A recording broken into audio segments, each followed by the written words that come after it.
Welcome in to another episode of the Junkyard Dawgcast. I am your host, Benjamin Wolk, this time in Mercedes-Benz Stadium, but not for an SEC championship game, for the Georgia Tech game that Georgia wins 16-9. Joined by Kipp Adams, as always, only this time I've got him right here in the same room as me. I don't know how to really put into words how ugly I felt that football game was. I think that it looked a lot different than just about all of us expected based on what Georgia Tech has been defensively this season. But again, until that last possession there, Georgia Tech really never had the ball in the second half with a chance to tie or take the lead. So it felt like Georgia was in full control of that game once they tied it up 3-3 early on. But, I mean, do you think my read on that is right, that this was just a weird game, or what do you take away from this one? This was one of the least enjoyable Georgia wins, maybe the least enjoyable Georgia win of the season. Felt very much like the beginning of the season offensively. Looked like they kind of reverted back to, they had a rollback from a software perspective to the original version they started with. But listen, let's just start this off with the glass half full version. Outstanding defensive performance. Yeah. I mean, you were able to hold a top 5 offense in check throughout this game. And the reason why you began our show by saying this game never really seemed like, Georgia was really in danger, even though Georgia Tech had a chance with the last play of the game, was because that defense came to play from start to finish in this game. You kept the Yellow Jackets out of the end zone in this game. And again, if you think back to the last time these guys played, that was like the one thing Georgia was unable to do for not even 4 quarters. For, let's do the math here. I mean, that was what, I guess it would have been, I don't even know how you start counting overtimes once you get to the one play overtimes, but it felt like it was essentially 5 or 6 double-digit quarters, basic. Yeah. I don't know. It was a lot of non-defensive football last year, and you came out and played a gem of a game. I'm starting it that way because the rest of the game, it kind of hurt my eyes. My eyes were burning watching this. I tried to look away from Georgia's offense, and that's gonna be the discussion going into Georgia being in the college football playoff, was what did we just watch? And Kirby Smart and the coaching staff are gonna, they're gonna have a lot to think about and try to figure out over the next couple of weeks, because if they put that offense on the field again, they are once again going to be a one and done playoff team. It's a reversal of how we've been talking about this Georgia football team, and it's maybe more in line with how we were talking about them at points last season, even though the defense had its faults. But I think you're exactly right. Like, after it's a 40-40 type of game last year, I think Georgia was clearly motivated and focused on not letting Haynes King run all over them, not let the Georgia Tech ground game establish anything consistently. I mean, Georgia Tech only rushed for 69 yards in the game, less than 70. I think it was 3 yards per carry, which is 3 games in a row that Georgia has held its opponents to 3 or less yards per run play. I think that what you're seeing with this defense turning a corner is very welcome news for Georgia.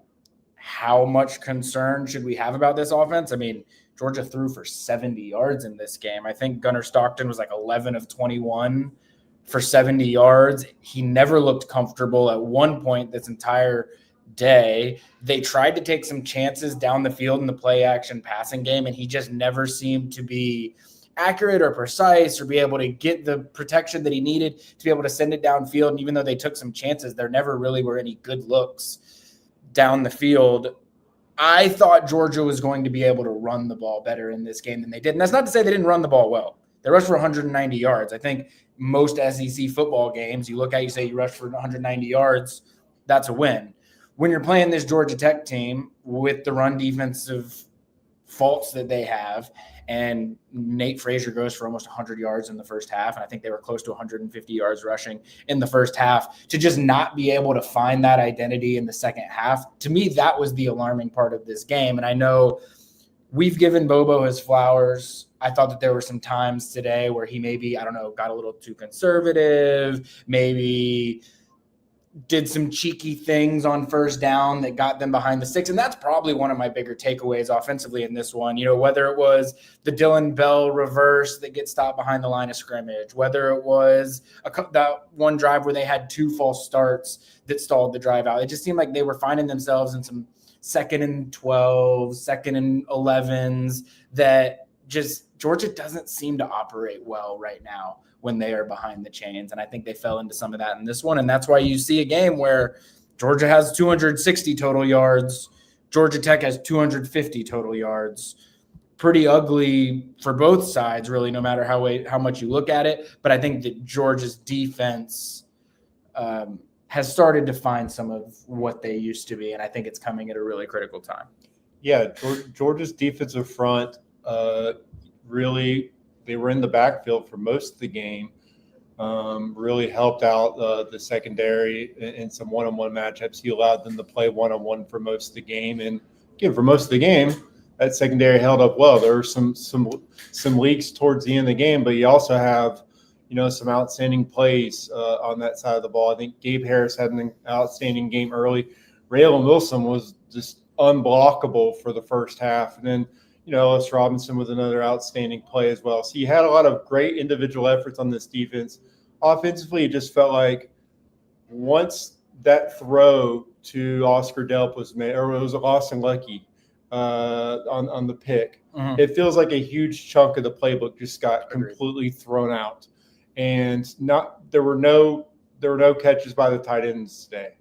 And again, there weren't a lot of catches, period, but you didn't really see them targeted anymore in the game. They didn't run any play action for the rest of the game. And then you also had, Gunner kind of went into it was either bombs or nothing for him the rest of the game. He was either trying to make a play 30, 40 yards down the field, or he was tucking it and going. Like, he did not have faith in the intermediate passing game at that point. So I just think once you became kind of a one-dimensional team, it made it a lot easier for Georgia Tech to kind of key in, and he wasn't getting it with his legs. Josh McCray had some tough yards early. You didn't have Chauncey Bowens in this game, and I think the carries I think Nick Frazier kind of hit his snap count toward the end of the game, so he kind of had to hang on there, and what looked like on paper, what should have been, I think the line was like 16 and a half at kickoff. You end up just, coming away with a 7-point win and just not feeling as good about overall this offense as you did going into the game. You mentioned Nate Frazier. Like, if we're looking glass half full on offense, he's really hit his stride here, 16 carries for 108 yards. I think you're right. It felt like he was on. I don't know that he's what the pitch count rules are for these running backs right now, but it felt like late in the game. I had a lot of people asking on the Junkyard, why is Nate Frazier not getting more touches? I think that you're right. I think that Chauncey's a little bit beat up. Dwight Phillips didn't play in this one. You only trust Cash Jones in certain spots. Bo Walker's still a freshman. You're trying to get this running back room healthy, whether that's next week, whether that's 3 weeks from now, whenever that is. You're trying to do whatever you can to get this running back room healthy. So I think that played a role in it. Josh McCray is an absolute bowling ball out there. Like, he just looks so much bigger than every other Georgia running back that's out there moving. He had 13 carries for 43 yards. He didn't do anything sensational, but he had some good spot moments that I thought were critical for Georgia picking up some first downs in the run game. I want to ask you this, Kipp. Like, because it was a boring game, because I think the way you described it before we hopped on, you saying that you wanted to talk about your eyes burning off while you were watching this game. Let's talk about some of the moments that were great. I'm gonna call one out, but if I want to know what any that you have as well. Ellis Robinson has his 4th interception of the season. He makes a play in one-on-one coverage, and we've seen his ball skills even last week against Charlotte. The play that he makes is nobody in that defensive back room has better ball skills than Ellis Robinson. We've heard that time and time and time again, even when he had his early season struggles against Tennessee, or when teams were singling him out a little bit. Teams are not singling him out anymore. They have realized that if you give him an opportunity to make a play on the ball, he's going to make a play on the ball. I honestly thought it was not an ill-advised throw by Haynes King. You get in a one-on-one spot, give your guy a chance. Ellis Robinson just read it great, makes an unbelievable play. Georgia doesn't really capitalize off of it. That was actually immediately after, I think, when they had the 2 false starts, stall out, and had to punt. Georgia Tech gets the ball back in midfield. But Georgia Tech was driving there, and I think that was a second down. So, Georgia Tech, you don't pick that off there. Maybe Georgia Tech does go down the field and score. Maybe Georgia Tech does get 3 points that changes the way that everything unfolds for the rest of the game. So to me, just getting that confidence level from him is so big right now with some of the matchups that you're going to have going forward. But I also just thought that was a really game-altering play. What would you point to? I mean, that one notwithstanding, what would you point to? Zachariah Branch the only touchdown scored today was just on him just stopping on a dime and finding the end zone. But then just before that, we're talking about the offensive struggles. He gets hit on that screen and again makes something out of nothing and 23-yard explosive. Like he was the explosives in the passing game on that drive. He had back-to-back. Those were both on third downs. I mean, he had a 23-yarder on 3rd and 10, and then boom, you're wondering if they're going to have to settle for a field goal. And on 3rd and 10, he takes that play into the end zone. So I think, again, you realize that he only needs a little bit of space. He's a special player. And I believe on that first catch, he passed Brock Bowers for second in the most receptions in the season. This is a transfer portal win for Georgia, huge for him. I mean, he's going to be the only season you have him at Georgia, but he's making Sunday plays, and he made a Sunday play back-to-back in this drive, and that was the difference in this game. So all the question marks with the offense, Zachariah Branch is not a question mark. You know that as long as you can get the ball to him a couple times, he's going to make something out of nothing. And I think that's what you can take from this. And then overall, I think special teams. In a game that was a lot closer than anyone expected, who stepped up? Brett Thorson, prime Brett Thorson in this game, averaged well over 50 yards a punt, no returns on any of the punts. One down inside the 20, and then obviously Peyton Woodring, 50-yard field goal, 3 for 3 PATs. He's missed 1 field goal on the season. Been outstanding for Georgia. And then again, kind of hidden in this is he began the game with that kickoff that Georgia Tech goofed, and they ended up with the ball in their own 3-yard line. A lot of people say that was followed by an intentional grounding a couple of plays later that should have been a safety. That's a whole nother discussion. But I just think that you look at the special teams play for Georgia in this game. That was a key difference for them, and something that could, in the next games to come, be the difference in future wins for Georgia as well. You mentioned Zachariah Branch. I believe, and don't quote me on this, but I believe he's 7 receptions away from setting the Georgia single-season record for catches in a season. I feel like the way that Georgia uses him and the number of games – well, it depends. If Georgia only has 1 game left, it might get close. But if Georgia has 2 games left this season, I feel like he will get to that number. You mentioned, for me, with just Zachariah Branch, it's not like, he has the 23-yarder where he's streaking across the field and Gunnar Stockton throws a dart. And those are things that you just come to expect from like a wide receiver 1 type, even a wide receiver 2 type. Like they make those types of plays. It's the making something out of nothing that he does that just never ceases to amaze. I mean, that screen that you mentioned that he goes for 23 yards on 3rd down, there was nothing there. And he redirects the field, follows his blockers. He's patient, but he's quick. His acceleration is like nothing that we've seen really from the wide receiver position at Georgia. And then on the touchdown, I mean, it's really a pretty simple dig route or something like that, and the defender just has to kind of guess what Zachariah Branch going to do. And even if you guess right, you're still not guaranteed to be able to get him on the ground on the first try if you don't get a hand on him. So he is just the ultimate difference maker. And then you mentioned it. I've said it a billion times. People are going to be ready for Peyton Woodring to leave probably because I say it so many times, but there is nobody on this team better at their job than Peyton Woodring is at his job. And I think a lot of times people take good field goal kickers for granted. You forget that you're not just supposed to be guaranteed. A 33-yarder like he makes is not supposed to be just some guaranteed gimme every single time, but it is a layup for Peyton Woodring. A 50-yarder to stretch it to 2 possessions in the 4th quarter. It's like, you know that Peyton Woodring's going to make that. You never question, like, is he going to make this? It's like, yes, of course he's going to make it. And when he misses it, that's the anomaly. That's the outlier where you're like, oh, goodness, weird things are happening here. And he doesn't just make field goals.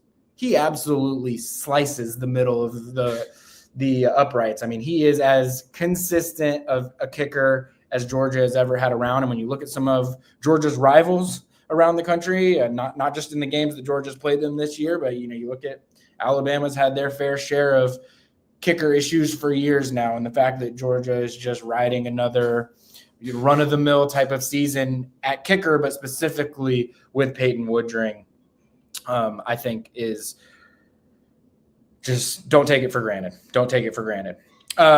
We do need to talk about a key injury. I think coming into the game, a lot of the focus was on C.J. Allen and what his injury status was, and C.J. Allen ended up playing.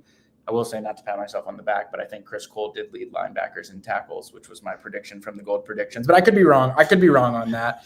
We don't have the stats pulled up like I normally do on that. But C.J. Allen was able to play. Chauncey Bowens did not play, so we'll sort of see what's going on there. But I think that the key thing where you could sense a difference in what Georgia was able to do offensively was when Drew Bobo went out. And this has been something Georgia's dealt with for a little bit now with, he had the laceration on his hand and he was in and out of the lineup, and then he's out there today, and then he goes down with, and I guess I'm pulling this up from Olivia Sayer, who was down at Kirby Smart's press conference. He says that Drew Bobo, he's not sure. He's got an ankle, foot, not sure.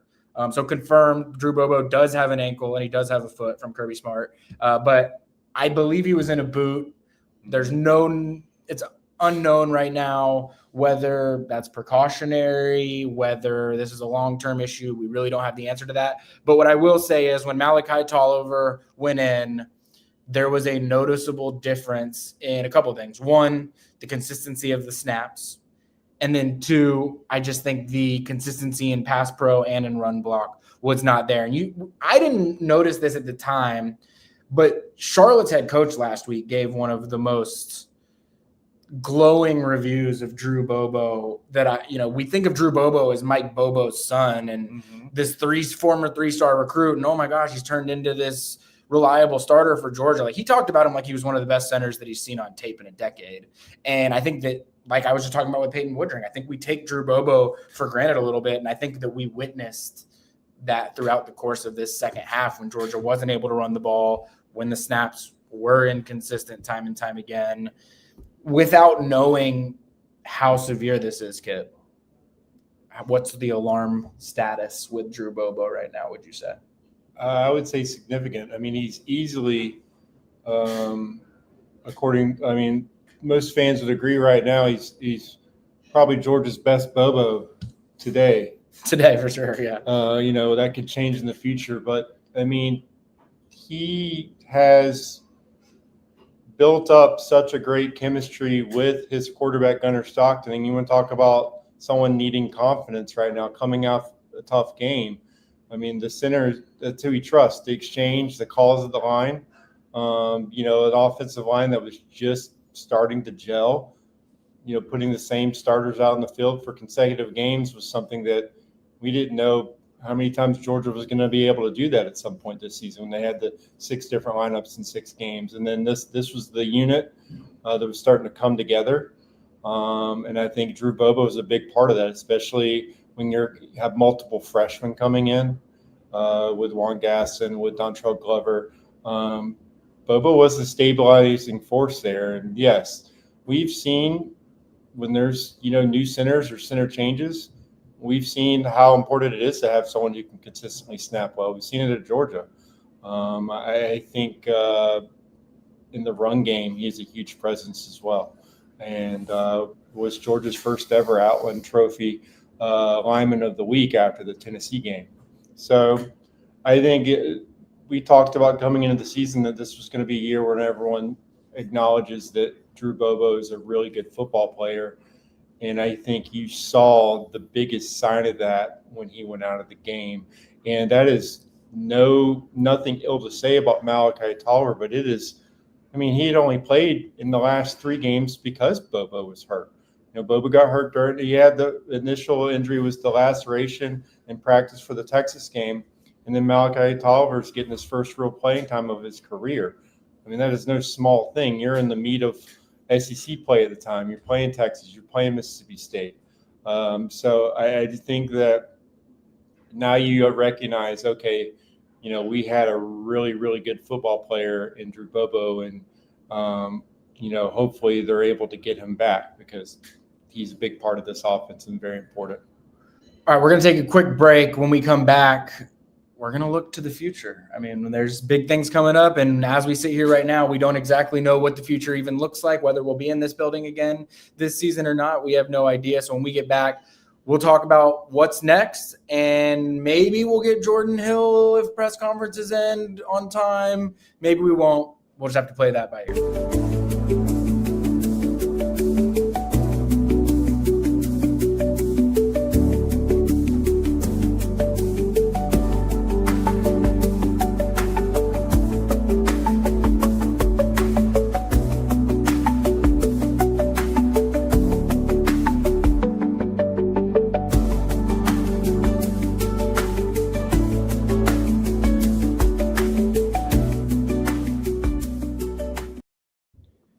All right. I've seen a lot of, in the comments, if you're watching on YouTube, I've seen a lot of comments about this game, the injuries, the fact that as we're recording this, it's almost 7:30 p.m. Eastern time, and Texas A&M are about to play. Auburn and Alabama play tomorrow. For Georgia to play in the SEC championship next week, one of those two teams has to lose. That's the only scenario that matters, is one of those two teams lose. Doesn't matter who. Georgia is back in Mercedes-Benz Stadium next week for the SEC championship game. Given the status of Drew Bobo being unknown, given that Chauncey Bowens is clearly not fully healthy, given that Gunnar Stockton took a few licks here or there today, my stance on the value of SEC championship games, and it should mean something. That said, I'm gonna allow other people's opinions for a second to matter. Okay, not my belief on it does not matter in this situation. If you were a Georgia fan, should you want to be playing in the SEC championship game next week, or do you want the week off, the rest? You're 11-1. You're going to be sitting in the top 4. Maybe someone backdoors you and you end up at number 5 or maybe number 6. But you get that week rest. You get the home playoff game. Or do you want that SEC championship? What should you want? Are you recording? We're live. No Georgia fan should ever not want to play in the SEC championship game. You should always want to play in this game. If not, then we should just get rid of the game. I get it though. Thinking about national championships is the thing that people discuss all offseason. It would benefit Georgia from a health perspective to not play in the SEC championship game next weekend. I'm not going to, lie about that. They could get healthier, and on paper, the benefit to playing in this game for Georgia, a team that looks like they could have a bye as is minimal. Probably none when you think about the fact that you're going to get a different seed. You move up to 3 or 2 if you win. You lose, you have to ask them not to, are you hosting a game? So I get it. The upside is not there from a college football playoff perspective for Georgia to care about playing in this game. That is, we've already talked about, that is a problem with the system as it's stands right now. But when do you not want an SEC championship? And if the time is now that you don't want one, then that's the conference game has to stop. Georgia should want to play in this game. You want to win conference titles. It's awesome. And that's a bragging right still. You don't know, you might not get to play another SEC team this season. Why would you not want to, beat one to end it and then, have that head-to-head, have a chance for redemption against Alabama, get to finally play Texas A&M and to see what it's like. Maybe test drive. Play Texas A&M in Georgia. Yeah, this to make this the beginning of a home and home. Maybe you can find out where College Station is in the future and play there one day. So yeah, like I said, I know most people would rather rest thinking about the college football playoff, I just think it just sucks. That part sucks. And we've said that over and over again. I'm saying it again because it's still true. So if Georgia gets the chance to play in this game, it should be seen as a great thing. Also, it should be seen as a great thing because it gives them a chance to bounce back. The last time you're thinking about Gunnar Stockson's performance in Mercedes-Benz is not a positive one. Give him a chance to bounce back. Don't give him a month to sit here and just let this stew of how, I played against Texas. I was so in that game. I didn't have my best performance against Georgia Tech. Let's come out here in a game that still matters to all of us and win a conference title. That way we're playing on a positive note going into the college football playoffs. And I think that's it. There's upside as far as momentum for Georgia to play in that game. I'm a believer in the SEC championship game. Here's where I struggle with it. I do understand if you are someone who is singularly motivated by national championships, which probably 90% of fans are, the national championship is what matters, then yes, the SEC championship has stopped mattering to you and this game is irrelevant. I am a college football traditionalist. I do still think that if people love to complain about the spirit of college football being lost because of NIL and transfer portal and all of these various reasons. It's I do think fans still have the power to care about games. That you have the power to care about a rivalry game like Georgia Tech. You have the power to care about an SEC championship because you want to win an SEC championship. And I'll concede this.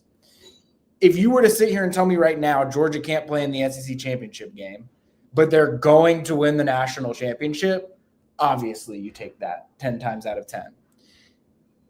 Everyone talks, I feel like they say, well, it gives you a better chance to win the national championship if you don't play in that game next week. And that's only the case if you go win the national championship without playing in that game next week. And if you don't go win the national championship, well, then you didn't have a chance to play for the SEC championship. Alabama's sitting there all offseason, or maybe Texas A&M sitting there all offseason saying they're actually the top dog in the SEC. And I get that's all bragging rights. It doesn't actually matter. But to me, that's the lifeblood of college football are those offseason debates, are the ability to sit and tell every other team in the SEC, yeah, it didn't work out at the national level. Ohio State went and won back-to-back national championships. But Georgia still won the SEC for the second year in a row. Georgia still won the SEC for the third time in 4 years. And I think that type of stuff still matters. I also know that anybody who doesn't want Georgia playing next week isn't going to be convinced by me selling that. So there's no point in me continuing to dish that out over and over and over again, because you already either are someone who cares deeply about wanting to win SEC championships or you're not. And you've already made that choice which side that you're in on that. And ultimately, it doesn't matter. Either A&M or Alabama is going to win or they're going to lose, and it's now out of Georgia's control whether they're playing next week. But I personally, if I was a Georgia fan at home, I would be rooting for one of Texas or Auburn this weekend so that you have a chance to win 2 straight SEC championships. Yeah, I think if you're dealing with hypotheticals talking about how this conference championship can hurt Georgia, and you don't have the data points to prove to me that playing in this game will hurt Georgia in the college football playoff. I think, again, back-to-back SEC championships, I mean, if we know Kirby Smart wants that, and we know that having back-to-back conference championships is something that, Georgia fans have wanted. You had back-to-back national championships, back-to-back conference titles. There's few things that you haven't achieved under Kirby Smart, and this could be that next thing, just one more box to check. So until you can prove to me that playing in Atlanta next week has a noticeable negative impact on a college football playoff team, play in that game if you can and win it. We don't know right now what it's going to be. I think that Texas A&M is about to kick off, as we speak. So there might be some more clarity by the end of the night. If not, you're going to have to wait until the end of the night tomorrow to be able to figure out what's going to happen there. On the Georgia Tech front, I feel like that's really the wrap on this game. I guess the One thing I would throw in there, I don't think Gunnar Stockton's going to be going to New York for the Heisman ceremony at this point. I think I at least had been banking a lot on Georgia being in a relatively standalone national broadcast spot on Black Friday, playing against a Georgia Tech defense that was very susceptible, especially against the quarterback run, and him having 4 or 5 touchdowns, no turnovers, Georgia scoring 40 points. That not happening, I don't want to say is preventative. I just think it's going to be really hard at this point for him to make it to New York. Well, if you want to flip back to what we just said, and you're not allowed to talk about it either. I always forget. Gunnar Stockton needs another data point to get to New York, and the only way for him to get another data point is to play in Atlanta next week. And if he's playing in Atlanta next week, that means that could mean that another Heisman hopeful had a bad game. If Texas beats Texas A&M and Marcel Reed goes out there, has a tough game. You got if Tennessee goes out there and shuts down Diego Pavia, he has a bad game. Then you have multiple Heisman hopefuls having a bad game in the last week of the regular season. They kind of break even there, right? And so who gets to play the following week would matter. So, if you want Gunnar Stockton to have a chance to play in New York, I don't think it's completely, out of the realm of possibility. If he comes back and has a monster game in the biggest game of his career in an SEC championship game. But like you said, we won't know till the rest of today is completed what that means. And, there's still a lot of drama left, I think, for this weekend, especially, is Lane Kiffin still the coach? Yeah, I was going to get to that in a second. Let me ask this before I go to national scores, not whether people should want Georgia to be playing here next weekend. Will Georgia be playing here next weekend? I don't think so. I don't think so either. I think Jordan – this is where we need Jordan on, because I think Jordan does think Texas is going to win. So Jordan would have been able to give the opposing side of it. But I do think Texas A&M wins. I do think that Alabama wins. And I think that Georgia, to the happiness of many Georgia fans all over the place that don't care about SEC championships anymore, you will probably have an 11-1 team that possibly will be able to have a first-round bye, but at the very least would have a home playoff game in Athens. Like Kipp mentioned, there's one head coach in particular that I think everyone is paying attention to in college football, but I just wanted to give a little roundup on some scores that caught my attention over the weekend. Navy beat Memphis yesterday 28-17. Playing a Thanksgiving game against the triple option just sounds like a recipe for disaster. Utah wins 31-21 against Kansas. Iowa hangs a 40 spot on Nebraska, who – I know Dylan Raiola's out and nobody really seems to know where he's going right now, but Matt Rule going 1-3 after signing that extension and giving up 40 to Iowa is not great. Games that people probably don't care as much about, but Northern Illinois loses 35-31, and they're about to win 2 games this season after beating Notre Dame last year. I think things are going to go sideways there. I doubt many people are watching Northern Illinois' coaching search, but one that I've got an eye on. But the game that I think everybody had their eyes on, maybe less for the game itself and what it means for college football at large after it's over. Ole Miss wins 38-19 in the Egg Bowl.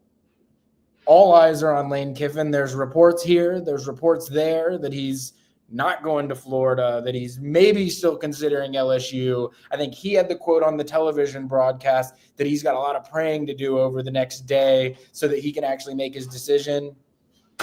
What do we think, Kipp? I know that we've gone back and forth. I've gone back and forth at least. You've maybe been a little bit more consistent than I have.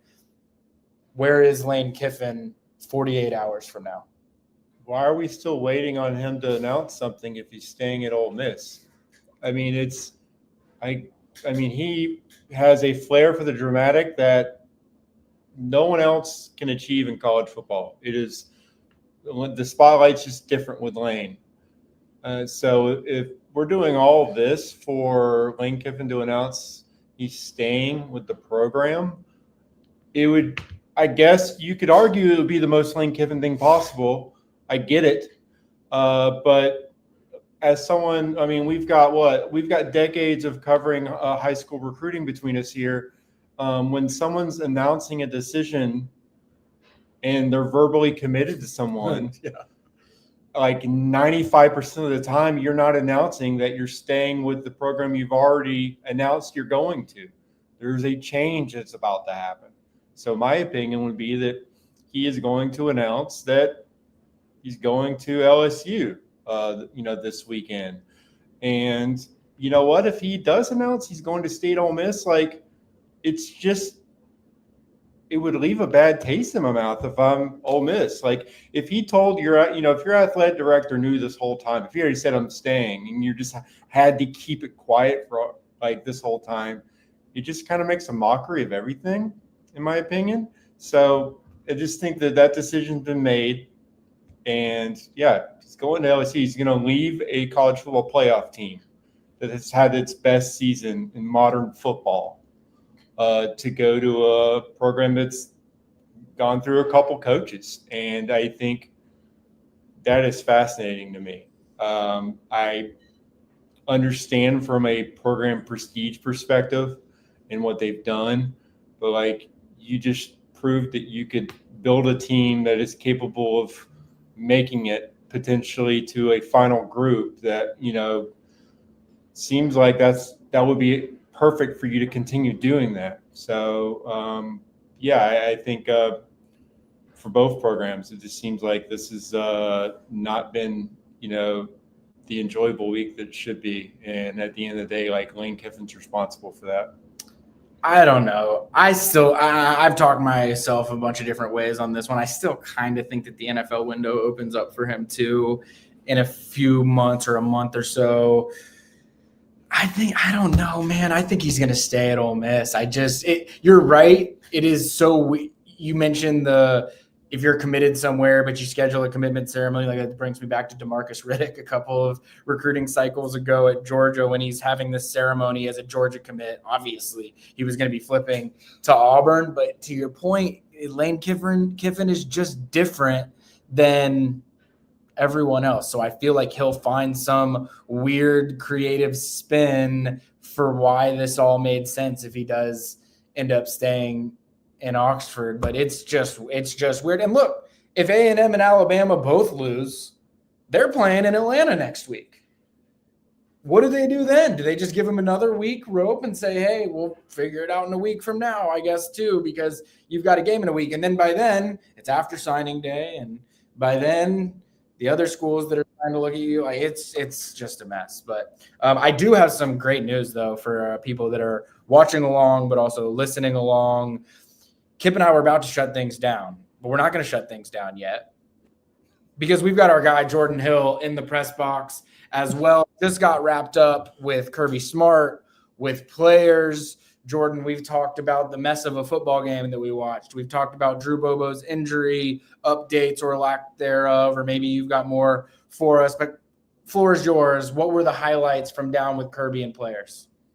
I think the biggest thing was Drew Bobo that I think you guys already talked about, but nothing really set in stone. Kirby said it was an ankle, but he doesn't know the severity, so that's just going to be something we're going to have to pay attention to the next few days.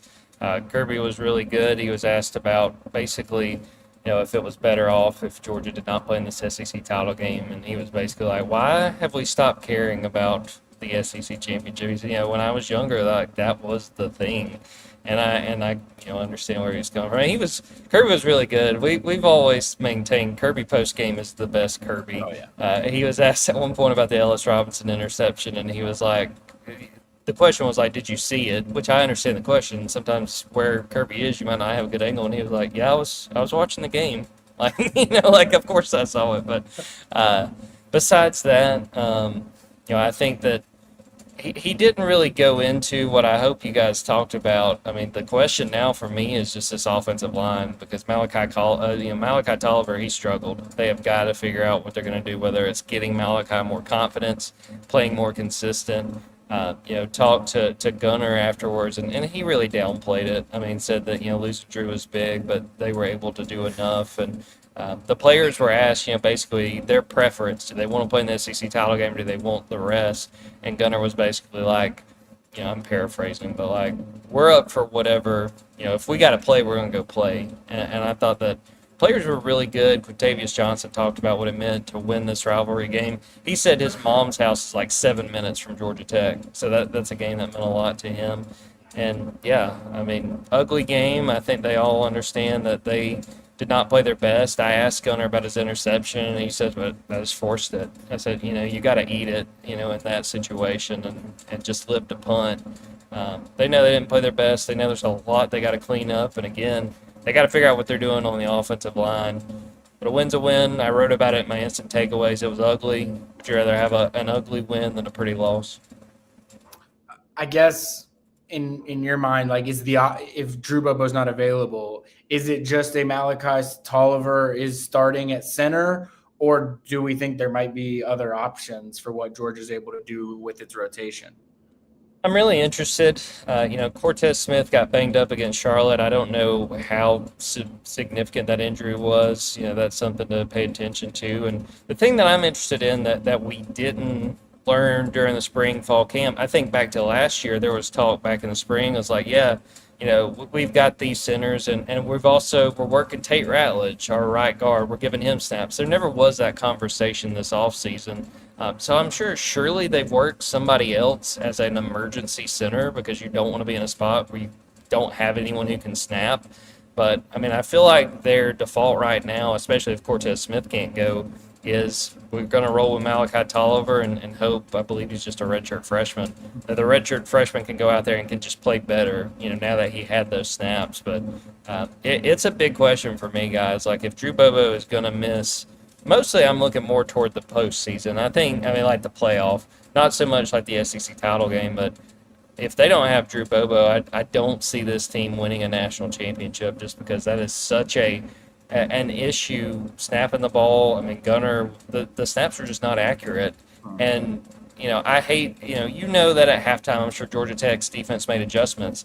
But just look at when they had Drew Bobo, how they ran the ball, when they did not have Drew Bobo. And there was a few plays, just watching it live, you could tell that the center was part of the issue. So they're going to have to – that's my big question at this point, is just what they're going to do. They have to either instill some confidence, get some better play out of Malachi Tolliver, or they got to turn to somebody else that they feel confident in, which is a tall task for Stacey Searles, for this entire coaching staff. Yeah, I would assume that Malachi Tolliver will be the guy just based on what we've seen so far if Drew's not able to go moving forward. I do wonder – just because of how much run he's gotten. I know Dontrell Glover, when he was going through the recruiting process, I remember vividly him talking about the day that Stacey Searles came to go see him at practice, and he was like, I'm going to snap while Stacey Searles is here so that he knows that I can snap, because he was playing tackle some for Langston Hughes at the time, and he went and did some snapping things, and that was the day where I think Stacey Searles' opinion on Dontrell Glover changed for good and was like, this is a guy that Georgia needs to get in. I only bring that up to say he's gotten so much run this year. I don't know how much he's repped at center, but when you've got, Juan Gaston and Micah Morris and some of what you're able to do at guard, like, is that an option? And if you have 3 or so weeks before you're having to play again, does that give you enough time to be able to prep that? I don't know the answer to that, but it's definitely a cause for concern, I would say, as the season goes along. Jordan, were there any other final thoughts? Or I know you guys got to speak to Gunner today. Were we surprised to see Gunner with media, or were they? It was really just the week off last week. Nothing more to make there. Yeah, I didn't have a chance to ask him, so that was, hand up. Really missed out on the opportunity there. But, I thought he owned that they did not play very well on offense, that he didn't play very well, but that they want to play better going forward. Going back to when we talked to Kirby, I asked him how many reps Jaden Riddell had gotten in that Hail Mary situation. He said that, that they've tested a lot of guys in that spot, and that, Jaden Riddell has been the guy who's played it the best. He said, looking back, Kirby was like, I think that's the first time we've had one of those since that nightmare. It didn't say when, but I'm pretty sure he's talking about the Tennessee game. Mm-hmm. And he pointed out, Lorenzo Carter was like the guy they wanted in that situation. It just didn't work out. But, asked Braylon Wilson, Nate Frazier, like, what are y'all doing these next couple days? Because they don't know, are they getting ready for a game next Saturday? Or are they going to have it off? And sounds like chill. I think Nate Frazier said he's putting some ice packs on his knees, laying on the couch, watching the games. And, I'm several years older than Nate Frazier, but I think I'm going to take the same strategy. Let's just go lay on the couch and maybe ice up and see what happens in these other SEC games. All right, y'all. Well, Jordan, I appreciate you for joining us after interviews. Kipp, of course, I appreciate you as always. An ugly one one that somehow got a little dicey there, right there at the end, but Georgia pulls it out 16-9 over Georgia Tech in the, what are we calling this nowadays? The Invesco QQQ Atlanta Gridiron Classic. So I think this was the first of its kind. So congrats to Georgia for that. My mama call it clean old fashioned hate. I'm gonna call it clean old fashioned. Call it clean old fashioned hate. That's exactly right.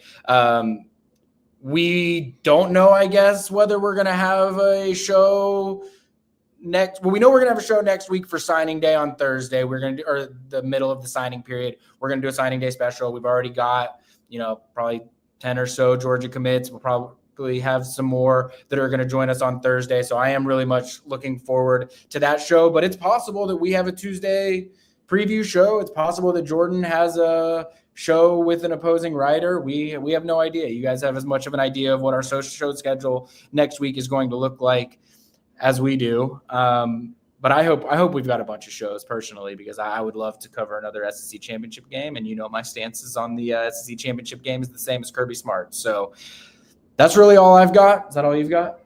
Yeah, I think, you know what?